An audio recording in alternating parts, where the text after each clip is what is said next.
السلام علیکم ورحمۃ اللہ وبرکاتہ۔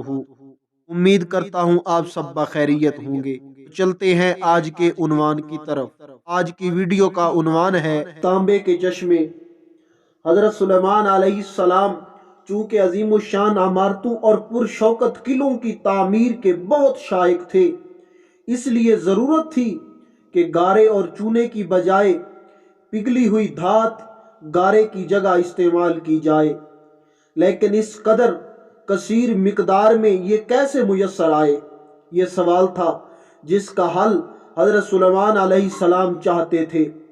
چنانچہ اللہ تعالی نے حضرت سلیمان علیہ السلام کی اس مشکل کو اس طرح حل کر دیا کہ ان کو پگھلے ہوئے تانبے کے چشمے عطا فرمائے۔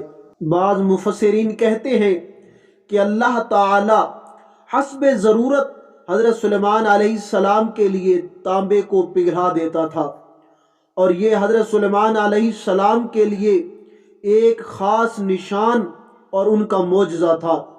آپ سے پہلے کوئی شخص دھات کو پگھلانا نہیں جانتا تھا، اور نجار کہتے ہیں کہ اللہ تعالی نے حضرت سلیمان علیہ السلام پر یہ انعام فرمایا کہ زمین کے جن حصوں میں آتشی مادوں کی وجہ سے تانبا پانی کی طرح پگھل کر بہہ رہا تھا، ان چشموں کو حضرت سلیمان علیہ السلام پر آشکار فرمایا۔ آپ سے پہلے کوئی شخص بھی زمین کے اندر دھات کے چشموں سے آگاہ نہ تھا۔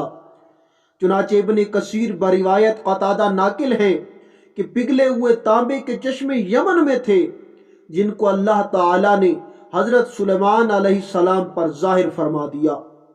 قرآن مجید نے اس قسم کی کوئی تفصیل نہیں بیان فرمائی کہ تانبے کے چشمے کس شکل میں حضرت سلیمان علیہ السلام کو ملے، مگر قرآن کی جس آیت میں معجزہ کا ذکر ہے، مذکورہ بالا دونوں توجیہات اس آیت کا مصداق بن سکتی ہیں، اور وہ آیت یہ ہے۔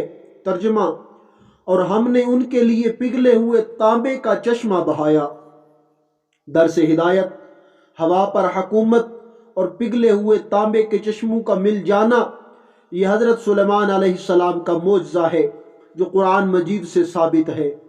اس پر ایمان لانا ضروریات دین میں سے ہے۔ بعض ملحدین جن کو معجزات کے انکار کی بیماری ہو گئی ہے، وہ ان معجزات کے بارے میں عجیب عجیب مضحکہ خیز باتیں بکتے اور رقیق تاویلات کرتے رہتے ہیں۔ مسلمانوں پر لازم ہے کہ ان ملحدوں کی باتوں پر کوئی توجہ نہ کریں اور معجزات پر یقین رکھتے ہوئے ایمان لائیں۔ واللہ تعالی اعلم۔ خوش رہیں اور خوشیاں بانٹتے رہیں۔ اگر آپ کو ہماری یہ ویڈیو اچھی لگی ہے تو اسے لائک، کمنٹ اور دوستوں کے ساتھ شیئر کیجیے، اور اگر ابھی تک آپ نے ہمارے چینل کو سبسکرائب نہیں کیا تو ہمارے چینل کو سبسکرائب کر لیجیے، اور مجھے اجازت دیجیے۔ اگلی ویڈیو تک کے لیے اللہ حافظ۔